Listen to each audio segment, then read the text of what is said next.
Welcome to Harvey Cedars, one of the more uniquely named towns in all of New Jersey. The name was not some guy that came here and settled in the late 1800s and said, you know what, I'm naming this town after me. No, the name is a combination of things. Harvey for harvest. The original settlers here harvested salt hay and seaweed. Sounds like an interesting career. And Cedars is for the original white cedar tree that used to populate this part of Long Beach Island. Fascinating?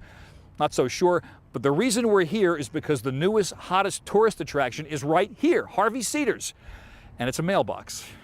We bought the house in 90, I think it was 98. We were looking for a mailbox, and we've been going to Keys since the 80s. We seen these, they were selling these Manatee mailboxes.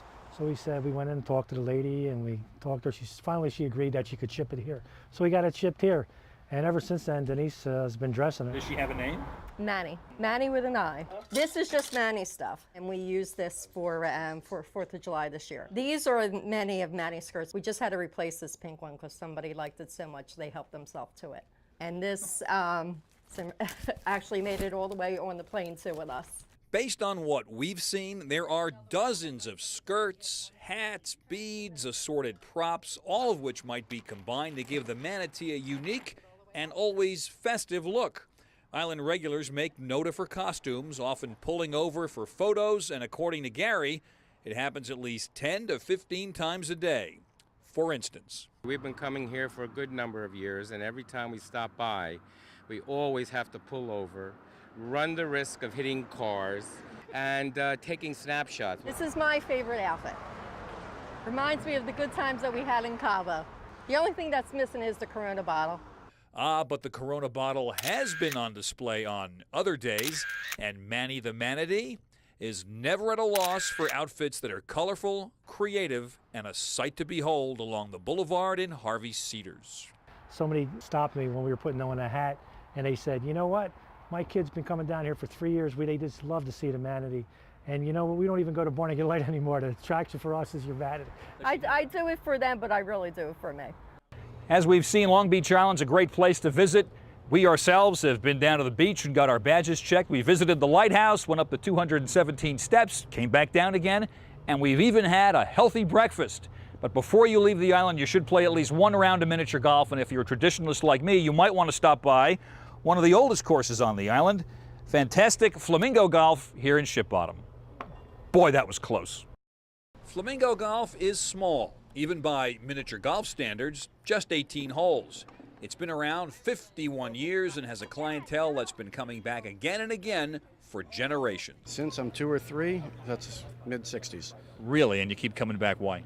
It's the best mini golf place we've ever found. More fun than any of the others on the island. Why do you say that? Things are moving on it, there's a lot of action, you know, the others can be, to me, a little boring. It never changes, but that's actually part of the charm. That's exactly. The original design was well thought and remains so. We have updated and modernized some of the aspects of it, details, but the footprint is just as it was. If you've played at Flamingo, you've no doubt met Kirk Van Kuren. He started here 34 years ago, and he's owned the place since Flamingo's original owner, Bill Burr, passed away 11 years ago. Nicely done, though. A little coaching, you could go places. Kurt, of course, is like a son. Bill talked him into becoming a teacher so he could have all summer off and work here, and with the intention that it would be his someday, which it is. Flamingo's simple layout is complicated by plenty of moving obstacles.